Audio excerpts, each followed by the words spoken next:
સુરત શહેરમાં છેલ્લા ઘણા સમયથી ખતરનાક કૂતરાઓનો ત્રાસ છે. તેમાં પણ આજે તેનો વધુ એક કિસ્સો સામે આવ્યો છે. 24 મેના રોજ રિંગ રોડ વિસ્તારમાં આવેલી બેગમવાડીની પ્રખ્યાત તિરુપતિ માર્કેટના પાર્કિંગમાં એક માસૂમ બાળક પર રખડતા શ્વાનોના ટોળાએ જીવલેણ હુમલો કર્યો હતો. આ સમગ્ર ઘટના માર્કેટના સીસીટીવી કેમેરામાં કેદ થઈ હતી, જેના ફૂટેજ જોઈને કોઈ પણ ધ્રુજી ઉઠે તેમ છે. જેમાં જોઈ શકાય છે કે 3 શ્વાન બાળકોને 40 સેકન્ડ સુધી બચકા ભરીને ઢસડી રહ્યા છે. આજ દિવસે કોટ વિસ્તારના રોહિત મોહલ્લામાં બકરી ઈદ માટે લાવેલા 3 બકરાનો શ્વાનો શિકાર કરતા લોકોમાં ડરની સાથે રોષ પણ જોવા મળ્યો હતો. ઉલ્લેખનીય છે કે સુરત શહેરમાં છેલ્લા એક અઠવાડિયામાં ડોગ બાઇટની 6 ઘટના સામે આવી છે. સુપ્રીમ કોર્ટના વકડ હલણ બાદ પણ સુરત કોર્પોરેશનનું તંત્ર ઊંઘમાં જોવા મળી રહ્યું છે.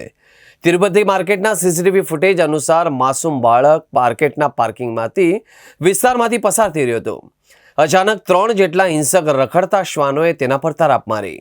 શ્વાનોએ બાળકને નીચે પાડી દીધું અને તેને બચકા ભરવાનું શરૂ કર્યું. આ ક્રૂર હુમલા દરમિયાન શ્વાનો માસૂમને અંદાજે 10 ફૂટ સુધી રસ્તા પર ઢસડી ગયા હતા.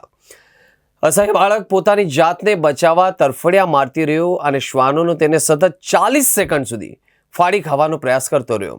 બાળકની ચીસાચીસ અને શ્વાનનો ભસવાનો અવાજ સાંભળીને આસપાસના વ્યાપારીઓ, હાજર લોકો તાત્કાલિક ઘટના સ્થળે દોડી આવ્યા.